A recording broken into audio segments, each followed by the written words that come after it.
Parcel po. Ha? Parcel po. Ma'am Parcel? Joy po. Opo. Ito po, Ma'am Joy. Ah, sige. Bakit ikaw nagde-deliver? Tinutulungan ko po kasi mga magulang ko po eh. Ang galing mo naman. Tumutulong ka na sa mga magulang mo, ganyang edad. Opo. Anong ginagawa ng magulang mo? Ano po, yung nanay ko po, may sakit po. Labandera lang po yun. Tapos yung tatay ko po, wala na pong ginawa sa bahay kundi po magsugal. Ah, ganun ba? Buti na lang talaga nabiyayaan sila ng katulad mong bata, no? Napakalaking tulong para sa kanila niyan. Tsaka para sa pag-aaral mo na rin.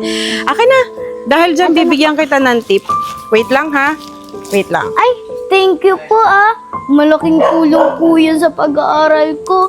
Tapos po, may pang-ulam na rin po kami at may pambili na rin po kami ng bigas.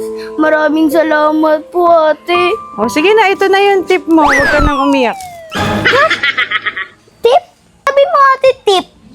Tip ang sabi ko, wala akong sinabing tip. Ayan na, ang laki ng tulong niya sa pag-aaral mo. Ate, ano gagawin ko dito? Aba, malaking tulong yan sa pag-aaral mo. Sige na. Ano to eh, bibenta ko te? Tapos magkakapera ko te? O, pwede na yan. Magdidirect pa ako. Thank you ha. Te, Thank you. ayoko na ito te, yung bayan mo. Sige